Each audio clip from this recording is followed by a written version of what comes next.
Assalamualaikum warahmatullahi wabarakatuh. Perkenalkan, saya Agus Mizwar Esos. Kali ini kita akan membahas tentang pembahasan soal PPKN untuk kelas 10.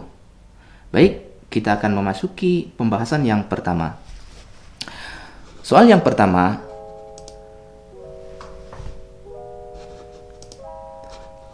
orang tua Budi adalah seorang WNI, sehingga Budi juga WNI. Hal tersebut merupakan contoh dari A. Ius constitutum, B. Ius constituendum, C. Ius sanguinis, D. Ius soli, E. Lex universitas. Baik, penjelasannya adalah ius sanguinis, yaitu kewarganegaraan seseorang, ditentukan berdasarkan pada keturunan orang yang bersangkutan. Misalnya, seseorang dilahirkan di negara A, sedangkan orang tuanya berkewarganegaraan B, maka ia adalah warga negara B. Jadi, berdasarkan azas ini, kewarganegaraan anak selalu mengikuti kewarganegaraan orang tuanya, tanpa memperhatikan di mana anak tersebut lahir. Pengertian azas ius sanguinis ini juga termaktub di dalam Undang-Undang Nomor 12 Tahun 2000 yang berbunyi, asas ius sanguinis, law of the blood adalah asas yang menentukan kewarganegaraan seseorang berdasarkan keturunan, bukan berdasarkan negara tempat kelahiran. Sedangkan ius soli adalah menentukan kewarganegaraan seseorang berdasarkan tempat kelahirannya. Misalnya, seseorang dilahirkan di negara B, sedangkan orang tuanya berkewarganegaraan negara A, maka ia adalah warga negara B. Maka, jawaban pertanyaan yang pertama adalah C. Ius sanguinis. Kemudian, soal yang kedua, yang bukan termasuk penduduk, contohnya yaitu A. Seorang bayi di suatu negara, B. Pribumi, C. Turis mancanegara, D. Presiden suatu negara, E. Rakyat suatu negara. Baik, kita akan lihat penjelasannya. Penduduk secara istilah merujuk pada setiap orang yang bertempat tinggal pada sebuah negara. Pasal 26 Undang-Undang Dasar 1945 menyebut penduduk sebagai warga negara Indonesia dan warga negara asing yang bertempat tinggal di Indonesia. Maka jawabannya adalah turis mancanegara, karena turis mancanegara tidak bertempat tinggal di Indonesia, hanya singgah sebentar di negara tersebut. Baik, jadi jawabannya adalah turis mancanegara. Kemudian soal selanjutnya, kekuasaan negara untuk mengubah dan menetapkan undang-undang dasar adalah pengertian dari A.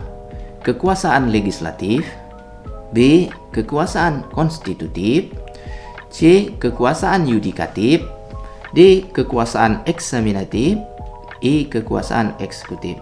Baik, kita lihat penjelasannya.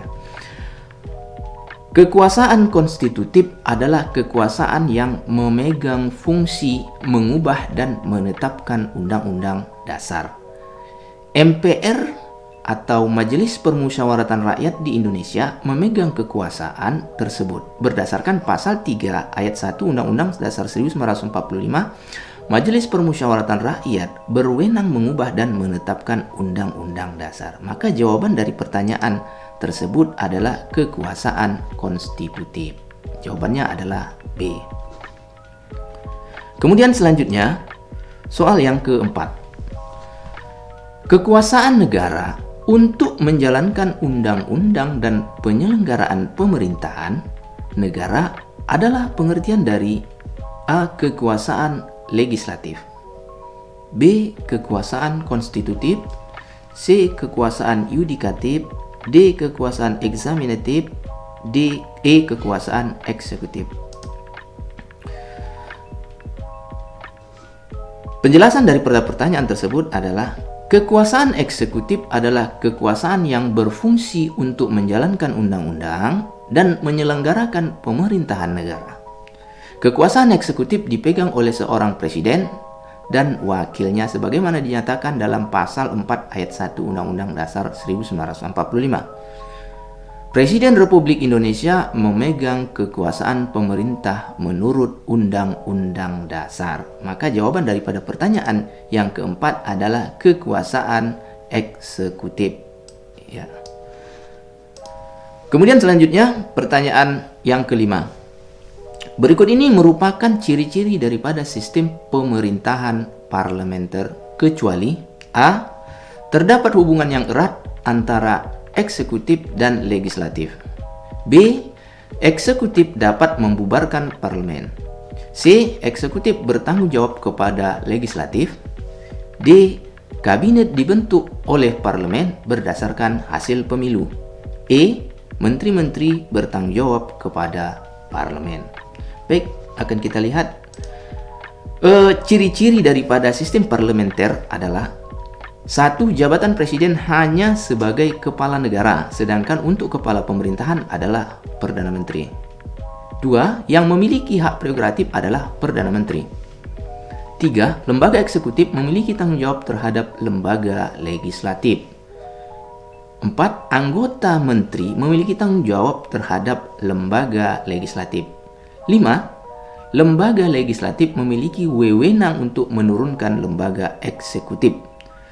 6. Lembaga eksekutif dipilih oleh lembaga legislatif. Maka untuk jawaban daripada pertanyaan tersebut adalah eksekutif dapat membubarkan parlemen. Ini kecualinya dalam sistem pemerintahan parlementer karena eksekutif tidak dapat membubarkan parlemen. Sesuai dengan penjelasan berikut, ciri-ciri sistem parlementer adalah lembaga legislatif memiliki wewenang untuk menurunkan lembaga eksekutif. Ini terbalik daripada yang di soal tersebut. Maka jawabannya adalah B. Eksekutif dapat membubarkan parlemen. Baik, soal yang berikutnya. Soal yang keenam. Struktur politik dalam susunan pemerintahan yang bertugas menjalankan fungsi-fungsi pengambilan dan pelaksanaan keputusan disebut A. Sistem politik, B. Politik praktis, C. Struktur politik, D. Infrastruktur, E. Suprastruktur. Baik, kita lihat bahwa suprastruktur politik adalah suatu lembaga negara yang disebut dalam konstitusi negara dan menjalankan fungsi legislatif, eksekutif, dan yudikatif. Lembaga negara tersebut memiliki tugas membuat keputusan yang berkaitan dengan kepentingan umum. Lembaga tersebut antara lain yaitu MPR, DPR, DPD, Presiden, BPK, MK, dan KY. Nah, kesemua lembaga tersebut ini adalah gabungan daripada eksekutif, legislatif, dan yudikatif. Maka jawaban daripada pertanyaan yang keenam adalah suprastruktur, yaitu lembaga yang punya lembaga yang ada di dalam konstitusi negara. Baik, jadi untuk jawaban yang keenam adalah lembaga suprastruktur. Demikian pembahasan soal kita kali ini untuk materi PPKN kelas 10. Jumpa kembali dalam pembahasan berikutnya bersama saya Agus Mizwar. Demikian, Assalamualaikum warahmatullahi wabarakatuh.